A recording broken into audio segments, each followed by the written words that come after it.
एष रेडियो नेपालः सम्प्रति समाचारः श्रूयन्ताम् प्रवाचकः ध्रुव भट्टराई। प्रधानमन्त्री पुष्पकमल दाहाल प्रचण्डः जलविद्युत आयोजनानाम् अनुमतिपत्रं गृहीत्वा कार्यसम्पादनात् पराङ्मुखानां जनानाम् अनुमतिपत्रं निरस्तीकर्तुम् ऊर्जो मन्त्रालयं निर्दिशति। सिंहप्रसादवर्तिनी प्रधानमन्त्री मन्त्रिपरिषद कार्यालय ह्य संचार सूचना प्रविधि मन्त्रालयस्य ऊर्जो जलस्रोत सेचन मन्त्रालयस्य च संयुक्त समीक्षोपवेशि प्रधानमन्त्री प्रचण्डः खोलिकानां स्वायत्तीकरणस्य विषय चिराय चर्चितोऽस्ति ति चर्चैन् अभासत अनुमति ग्रहणं खोलिकानां स्वायत्तीकरणं च विधीयते परं कार्यसम्पादनात् पराङ्मुखताः विषय देशाय घातकोऽस्ति तत्र सर्वकारस्य सारल्यम् आवश्यकं नास्ति।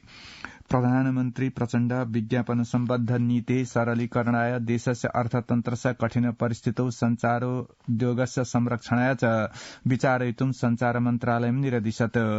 उपवेशे ऊर्जो जलस्रोत सेचन मन्त्री शक्ति बहादुर बस्नेत अवोचत् जलविद्युत उत्पादनोपभोगयो दृष्ट्या शीतकाले आयातस्य वर्षायामे च निर्यातस्य परिस्थितिः वर्तते। संचार सूचना प्रविधि मन्त्री रेखा शर्मा अकथयत् सर्वकारीय संचार माध्यमानां गुणस्तरीय विश्वसनीयतायाः च अभिवृद्धये आवश्यकं गृहकार्यं विहितमस्ति। प्रधानमन्त्री पुष्पकमल दाहाल प्रचण्डः योजनाबद्ध नगराणां विकासाय अत्युन्नत नगराणां निर्माणस्य आवश्यकतायां बलं ददाति। सिंहप्रासादे ह्य आयोजिते नगरीय विकास वन वातावरण मन्त्रालयो संयुक्त विमर्शने प्रधानमन्त्री प्रचण्डः योजनाबद्ध नगराणां विकास दीर्घकालिक रणनीत्या अग्रेसारित इति चर्चेन अकथयत् एतत् गभीरेण क्रियान्वितव्यम्। प्रधानमन्त्री प्रचण्डः वन वातावरण क्षेत्रे बहवो नीतिगत विधिगत सुधार आवश्यका सन्ति हेतोः वर्तमानाय वस्तुगतावस्थितेः सम्बोधनत्वेन अधिनियमं निर्मातुं बलं प्रादात्। विमर्शने नगरीय विकास मन्त्री सीता गुरुङ आयोजनानां संख्याया व्ययस्य सीमिततायाश्च मध्ये कार्यसम्पादनस्य अवस्थास्थिति चर्चयन्ति व्यवस्थित नगर निर्माणस्य परियोजनाम् अपि राष्ट्रिय गौरवस्य आयोजनां समाविश्य कार्यम् अग्रे सारणीयमिति अगदत्। वन वातावरण मन्त्री वीरेन्द्र महतो वृक्षकर्तनस्य वैधानिक प्रक्रियाया विलम्बनस्य हेतोः विकासा योजनायाः कारणे प्रभावितानि काष्ठ निर्यातस्य प्रवेश शुल्क नीतिस्य अवैज्ञानिक स्थिति कारणात् मन्त्रालय समस्याः समाधानाय केन्द्रितो स्थिति अब्रवीत्। उपवेशे नेपाल सर्वकारस्य मुख्य सचिव डाक्टर वैकुण्ठ अर्यालः अवोचत् वन विकासयो परस्परं सहयोगिन अंगस्य रूपेण अग्रे सारितयो सतो विकास प्रभावकारी रूपेण अग्रे वर्धयितुं शक्यते।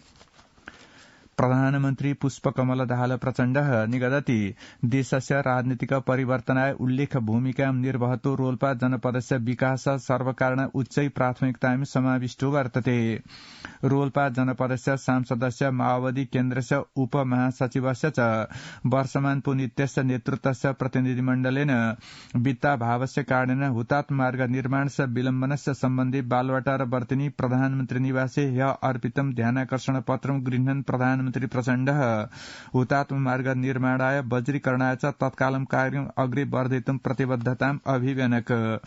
चतुष्षष्टधिक पञ्चषष्टधिक द्विशतमार्थिक वर्षत दाङ जनपदस्य घोराई स्थानात् रोल्पा जनपदस्य होलेरी घर्ती गाउँ स्थाने सम्भूय पूर्वभागीय रुकुम जनपदस्य हुकाम मैकुट पारन्तिकस्य हुतात्म मार्गस्य निर्माणस्य अधुनापि अपूर्णताया हेतोः प्रधानमन्त्रिणा ध्यानाकर्षणं कारितमिति सांसदः पुन असूचयत्।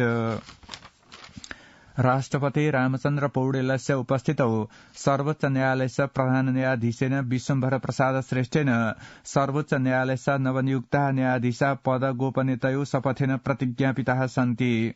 शीतल निवासवर्तिनी राष्ट्रपति भवने ह्य आयोजिते समारोहे प्रधान न्यायाधीश श्रेष्ठः नवनियुक्तान् न्यायाधीशान् सारंगा सुवेदिनम् अब्दुल अजीज मुसलमान इत्यमम् महेश शर्मा पौडेलम् टेक प्रसाद ढुङ्गानाभिदम् सुनिल कुमार पोखरेलम् बालकृष्ण ढकालम् च पद गोपनीयतयो शपथम् अग्राहयत्। राष्ट्रपतिना पौडेलेन परह्य बुधवासरे इमे जना न्यायाधीशपदे नियुक्ताः आसन्। सर्वकारेण राष्ट्रिय सभाया निर्वाचनस्य प्रयोजनाय सम्पूर्ण जनसंख्या प्रतिशतम् 0.75 न्यून जनसंख्यायुताः जाति एव अल्पसंख्यकरूपेण निश्चेतुं निर्णीतमस्ति। सिंहप्रासादवर्तिनी प्रधानमन्त्री मन्त्रिपरिषद कार्यालये ह्य उपविष्टेन मन्त्रिपरिषद उपवेशेन 877 विक्रम वर्षीय राष्ट्रिय जनगणनाया तथ्याङ्कान् आधृत्य दलितान् विहाय सम्पूर्ण जनसंख्याया 0.75% न्यून जनसंख्यायुताः समुदाय जाति एव अल्पसंख्यक रूपेण निश्चितुम नीडितम अस्ति सर्वकारस्य प्रवक्ता संचार सूचना प्रविधि मन्त्री रेखा शर्मा अज्ञापयत्। एवमेव मन्त्री परिषद ह्यस्तनोपवेशेन सर्वकारीय कार्यालय सामाजिक सञ्जालानां प्रयोग सम्बद्धाम् एतद् विक्रमवर्ष्यां निर्देशिकाम् अपाङ्गतायुत व्यक्ति सम्बद्धां गत विक्रमवर्ष राष्ट्रिय नीतिम् गत विक्रमवर्ष्यामेव राष्ट्रिय बालबालिका नीतिं च स्वीकर्तुं नीडितम् इति मन्त्री शर्मा असूचयत्। निर्वाचनायोगेन आगामिनो माघमासस्य एकादशे दिवसे सम्पत्स्यमाने राष्ट्रिय सभा निर्वाचने प्रति प्रदेशम एकैकं मतदान स्थलम निर्धारितम अस्ति।